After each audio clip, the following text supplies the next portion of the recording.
बिस्मिल्लाहिर्रहमानिर्रहीम। आज काफ़ी सोशल मीडिया में तहलका मचा हुआ है कि डॉलर 300 रुपये का हो गया है। मुझे समझ नहीं आ रही कि इसका इतना डंका पीटने की मतलब क्या ज़रूरत है, क्योंकि 300 का डॉलर तो इसहाक डार के ज़माने में ही हो चुका हुआ था। ओपन मार्केट में 305 307 का बिक रहा था। अब वो अलग बात है कि ओपन मार्केट में वो 320 हो गया है। IMF का प्रोग्राम होने के बाद एक उम्मीद की किरण आई थी और डॉलर जो है लग रहा था कि 270 की सतह पे आ जाएगा, और वो एक झटके में लाने की कोशिश भी की गई थी। और आपको याद होगा कि अल्हम्दुलिल्लाह मुबारकबाद जो है शरीफ ख़ानदान आपस में दे रहा था, और उनके जो ख़ास तौर पर पार्लियामेंटेरियंस हैं उन्होंने जो है शहबाज शरीफ को ऐसा हीरो बना दिया था। 180 से अलग के डॉलर अगर 270 भी था तो मतलब उस पर अगर कोई हीरो किसी को बनाए तो फिर उसकी अक्ल को ही दाद दी जा सकती है। बहरहाल कहने का मतलब ये है कि आज 320 325 का डॉलर है ओपन मार्केट में। जो मार्केट में लोग जो दरामदी सामान मंगाते हैं वो भी उसकी कीमत जो है वो 300 के हिसाब से कोई भी नहीं बेच रहा।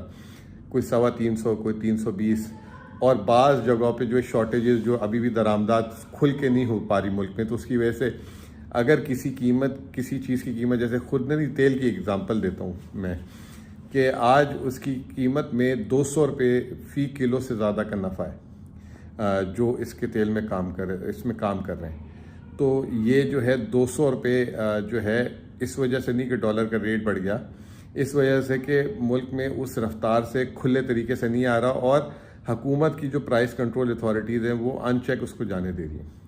इसी तरीके से आपको एक छोटी सी मिसाल आपको दे दूं कि बिजली की कीमत 30-40% बढ़ी, लेकिन आलमी मार्केट में कीमतें इतनी गिर गई कि हालांकि डॉलर बढ़ भी गया, उसके बावजूद 22% बिजली की पैदावारी लागत कम हुई। लेकिन मसला क्या है, बिजली की कीमत की रिकवरी नहीं कर पा रहे लोग, तो उस वजह से बिजली की कीमत बढ़ गई। अब बात वापस डॉलर पे लेकर आते हैं। डॉलर कहाँ होना चाहिए पाकिस्तान का, और क्या वजूहात है कि ऊपर जा रही है। वजह आपके सामने है कि IMF ने अब कह दिया कि ओपन मार्केट और जो स्टेट बैंक का जो रेट है, इंटर बैंक रेट, उसके दरमियान 1.25% से ज़्यादा का फ़र्क नहीं होना चाहिए, वरना आप मुआहिदा तोड़ देंगे। तो रोज़ाना ओपन मार्केट में 3-4 रुपये कोई बढ़ा देता है। आज एक खबर आई है, स्टेट बैंक इसको कन्फर्म कर दे कि स्टेट बैंक भी ओपन मार्केट से डॉलर खरीद रहे ताकि उसके रिजर्व्स बढ़ें। इसका क्या मतलब ये हुआ कि स्टेट बैंक को बाहर से पैसा नहीं आ रहा, तो वो अब मकामी तौर पे पैसा खरीद रही है, और जिसकी वजह से मज़ीद प्रेशर बढ़ रहा है। तो ये एक गलत टैक्टिक है।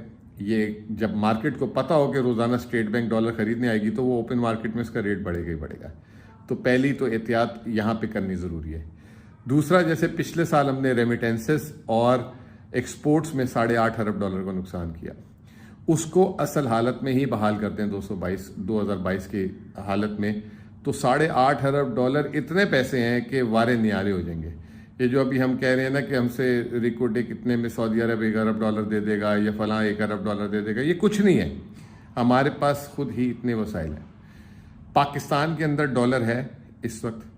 मैं समझता हूँ कि जो 2020 में अगर फ़ी आदमी या कुछ लोग जो हैं जिसे करेंसी इन सर्कुलेशन कहते हैं, अगर सर्कुलेशन में डॉलर उस वक्त अगर 2 अरब डॉलर था तो आज 6 अरब डॉलर है।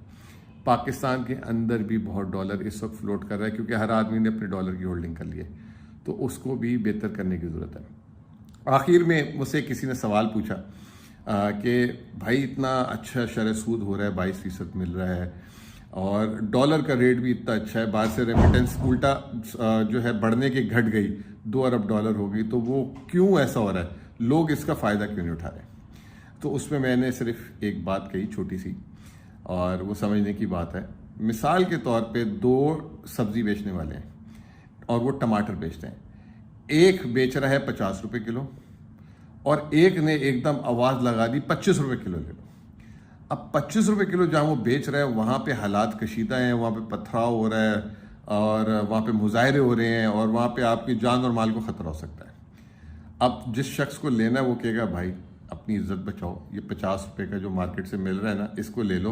वहाँ जाएंगे पता नहीं सर फट जाए, गाड़ी टूट जाए, और कोई नुकसान हो जाए। तो पाकिस्तान में भी यही मसला है। डॉलर का रेट 300 325 नहीं होना चाहिए था।